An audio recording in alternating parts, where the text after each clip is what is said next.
एक पुरानी बात है। रमेश नाम का एक कम उम्र का बालक अपने परिवार और दादा दादी के साथ एक छोटी सी पहाड़ी से सटे गांव में रहता था। गांव का नाम नौबतपुर था। रमेश काफी शरारती स्वभाव का एक लड़का था और वह तरह तरह के बच्चों वाली नादान हरकतें किया करता था। उसके हरकतों से हमेशा कोई न कोई छोटी बड़ी आफत आ जाती थी। इस गांव से कुछ दूरी पर एक जंगल था। एक दिन की बात है।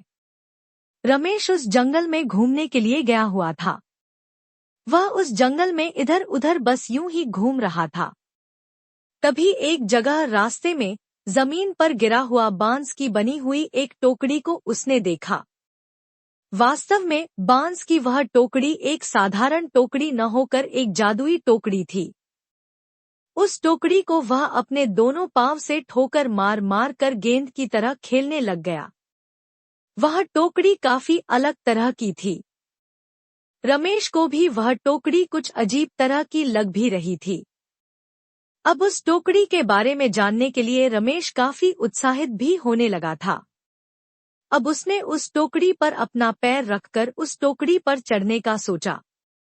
परंतु जैसे ही वह उस टोकरी पर अपना पैर रखकर चढ़ा तो वह टोकरी रमेश को लेकर ऊपर ऊंचे आसमान में उड़ गई और उड़ते उड़ते बहुत दूर बादलों के पार लेकर चली गई।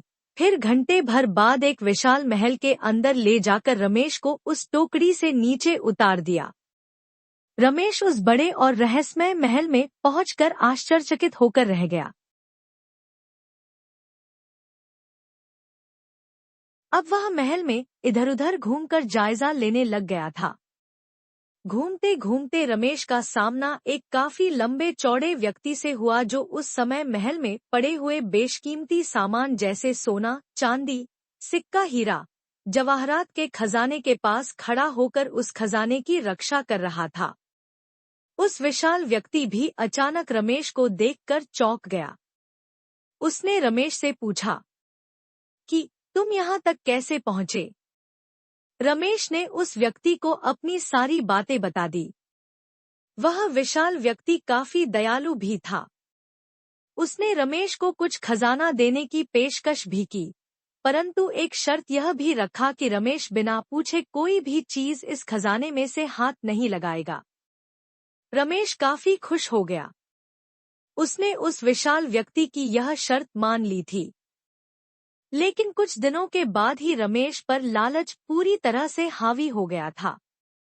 उसने बिना पूछे खजाने में से कुछ सोना और जवाहरात चुपचाप चुरा लिया था। कुछ दिनों बाद रखवाले को एहसास हो गया कि कुछ सामान गायब है। जब खजाने के रखवाले को रमेश की इस हरकत का पता चला तो वह काफी गुस्सा हो गया था। उसने रमेश को महल में खोजा। खोजबीन करने के दौरान वह जादुई टोकरी उस विशाल व्यक्ति के पैरों के नीचे दबकर टूट फूट गया।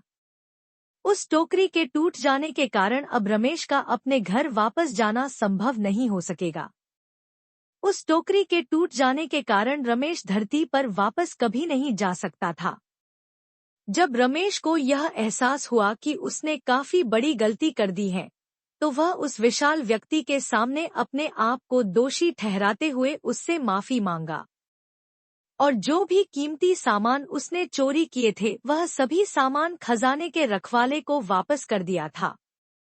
उसने यह वादा भी किया कि अब वह कभी भी बिना पूछे कोई सामान नहीं उठाएगा और चोरी कभी नहीं करेगा। उस घटना के बाद रमेश अब एक बदला हुआ इंसान बन गया था।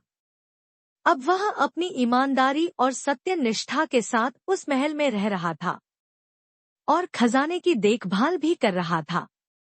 रमेश ने यह सीखा कि लालच कभी नहीं करना चाहिए। लालच इंसान को कहीं का नहीं छोड़ता है।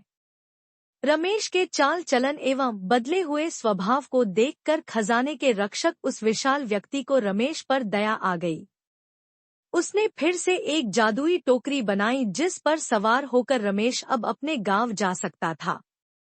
एक दिन रमेश उस टोकरी पर सवार होकर फिर से अपने गांव की ओर उड़ गया।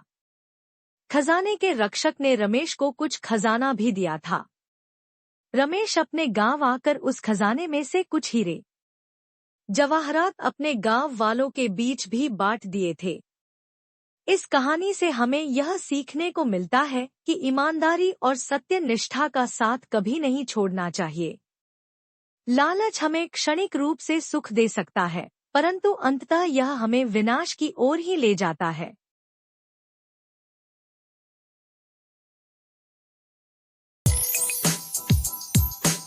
वीडियो पसंद आए तो प्लीज लाइक और सब्सक्राइब माय चैनल।